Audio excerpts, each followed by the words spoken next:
Tonight on New on WLWT, whooping cough cases are on the rise. We have confirmed new cases at several area schools. Maybe you've gotten a note home from the school, with Cincinnati's health department also telling us this is the highest number they have seen since before the pandemic. WLWT News 5's Nicole Aponte joining us live from Loveland Elementary. And Nicole, the district is the latest to see this going around as well.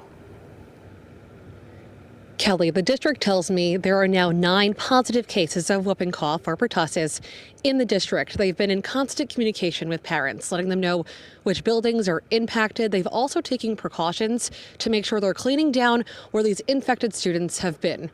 It's a similar story over at the University of Cincinnati. They're also dealing with an outbreak, now up to 15 cases of whooping cough this semester alone. That's compared to only 5 reported to the Cincinnati Health Department last year.